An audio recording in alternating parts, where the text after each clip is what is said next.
everyone. Today we're going to talk about the People's Diplomacy, which is the event that first allowed the People's Republic of China and the United States of America to have established friendly contact with each other.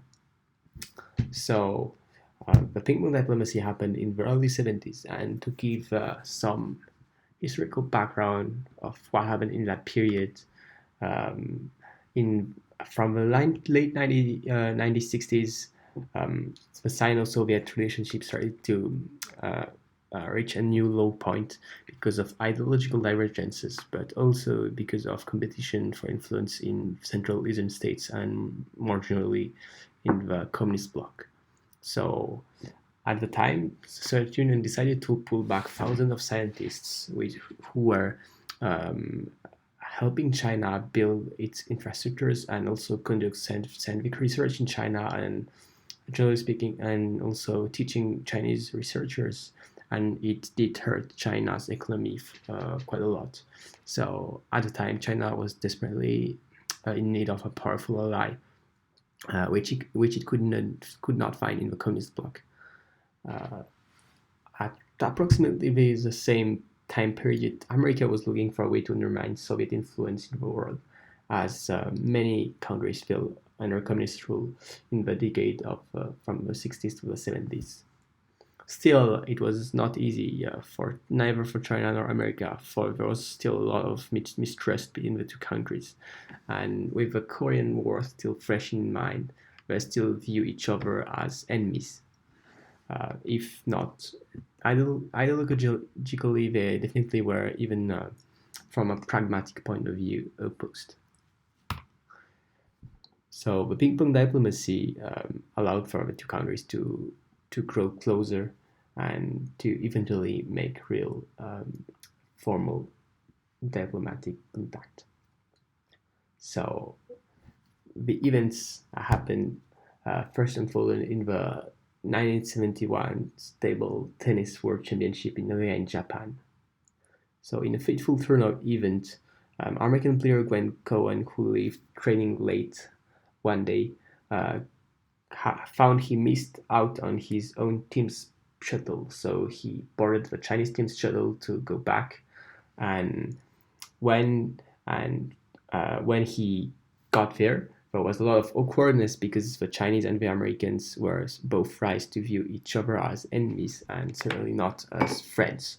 Still, Chinese player Zhuang Zedong, who was at the time already a three times world champion, decided to reach out to him and, with the help of an interpreter, held a conversation with him, welcoming him aboard the bus, and also gave him a silk screen painting of the Huangshan Mountains in China, with Glenn Cohen unable to reciprocate, for he did not have any objects of equal value on him at the time.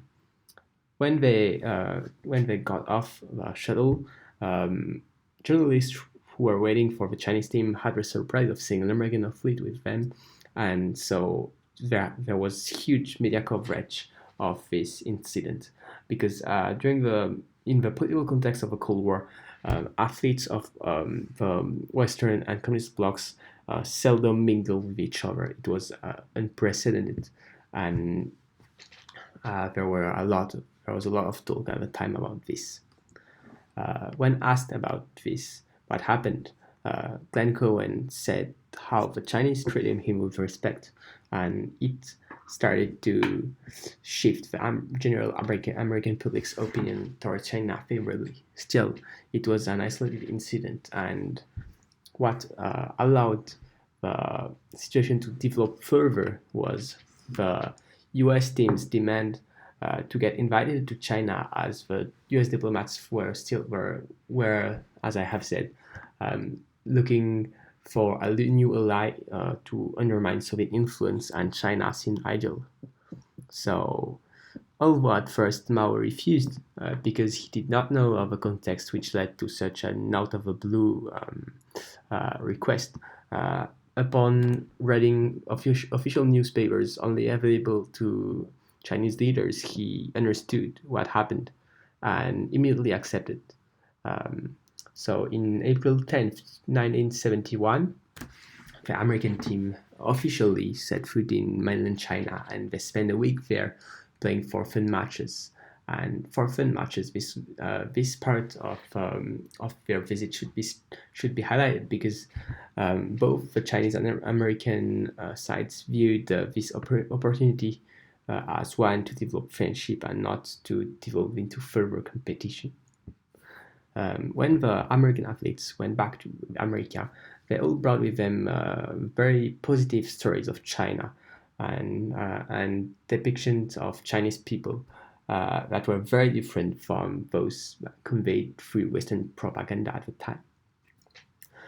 Diplomatic ties were eventually established between the two countries using table tennis as a convenient way to explain official visits. And in 1972, Nixon made his renowned visit to China. In the end, the USA ended up recognized the Communist Party as the legitimate ruler of China and Taiwan, which is a big concession from the part of the Americans because Taiwan is and was and has always been with Japan the most important ally of of America in the Pacific to undermine Chinese influence even today.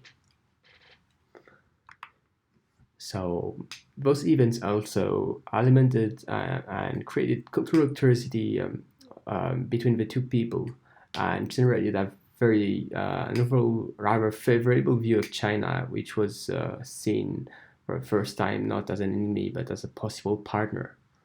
It also led to many cultural exchange programs with many Chinese scientists being formed in US universities and colleges, um, which is a nice parallel to what happened a decade earlier when the Chinese sent their scientists to study under the Soviet Union. And indeed, even nowadays, Chinese students are one of the most represented foreign nationalities in the US colleges, if not outright the most represented. And this trend has not really changed even with all the trade wars. So, to conclude, I would say that even such a seemingly unimportant cultural interaction can have far-reaching diplomatic consequences, which have shaped the relationship between China and America for all the rest of the 20th century and even all the way to the early 21st centuries. So thank you for your attention.